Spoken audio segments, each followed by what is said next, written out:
March এণ্ডিঙৰ নিশাত ডিফু কোষাগাৰত অপ্ৰীতিকৰ পৰিস্থিতি।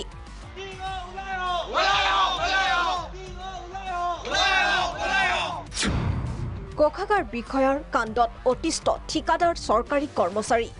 ৰাজ্যৰ বাকী কোষাগাৰসমূহত শান্তিপূৰ্ণভাৱে পাৰ হ'ল মাৰ্চ এণ্ডিং, কিন্তু ডিফু কোষাগাৰতহে লাগিল কালিকা। মাৰ্চ মাহৰ অন্তিমটো নিশালৈ কোষাগাৰৰ টেবুলত পৰি ৰ'ল দমে দমে ঠিকাদাৰ চৰকাৰী কৰ্মচাৰীৰ পাবলগীয়া ধনৰ চেক। আনফালে নিজৰ নিজৰ চেকসমূহ লাভৰ আশাত নিশা দুপৰলৈ পৰ দি ৰ'ল ঠিকাদাৰ চৰকাৰী কৰ্মচাৰী। ইমানৰ পিছতো বিষয়াৰ হেমাহিত নিশা 12 বজালৈ যেতিয়া চেকৰ কোনো কাম আগ নাভাৰিল, তেতিয়া অতিষ্ঠ হৈ উঠিল সকলো। তাৰ পাছত কাৰ্যালয়টোত এই পৰিৱেশ।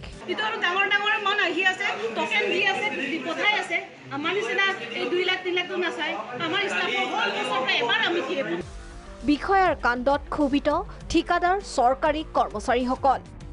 ভুক্তভোগীৰ দাবী, চেকসমূহৰ ধন অনুমোদনৰ বাবেই বিষয়াক কমিছন নিদিয়াৰ বাবেই এইদৰে টেবুলত পেলাই থলে চেক। মই টোকেনটো পালোঁ, এই টোকেনটো পাই মই ভাবিছোঁ মোৰ বিলটো হ'ব, কিন্তু মই যে পাৰ্চেণ্টেজ দিব পৰা নাই। গতিকে আজি 11-12 বাজিলৈকে মই ইয়াত আছোঁ। শেষত মই গম পালোঁ যে ডিষ্ট্ৰিক্ট ট্ৰেজাৰী অফিচত বোলে টকা শেষ হৈ গ'ল।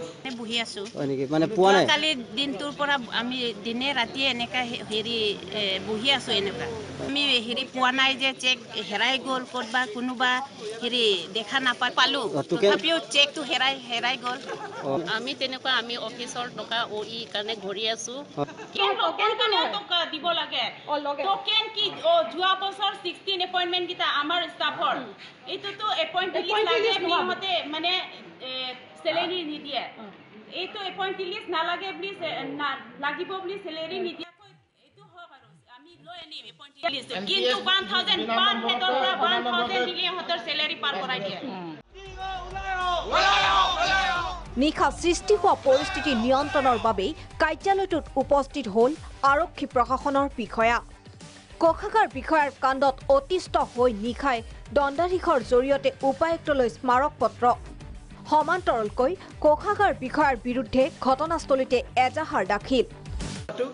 আমি বহুত দুখ পাইছোঁ আৰু আমি এপিল কৰিছোঁ ইমিডিয়েট ডিষ্ট্ৰিক্ট এডমিনিষ্ট্ৰেশ্যনে ইয়াৰ ওপৰত জুডিচিয়াৰী ইনকুৱাৰী হ'ব লাগে।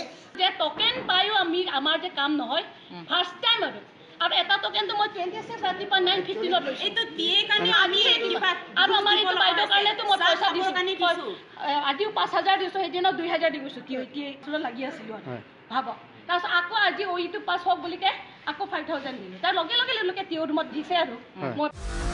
উল্লেখ্য, ডিফু কোষাগাৰত মাৰ্চ এণ্ডিঙৰ সময়তেই নহয়, বছৰৰ বাকী সময়টো ঘোষ নহ'লে বিষয়াই কাম নকৰাৰ অভিযোগ ৰাইজৰ। ডিফুৰ পৰা দীপেন বৰাৰ ৰিপৰ্ট, প্ৰাগ নিউজ।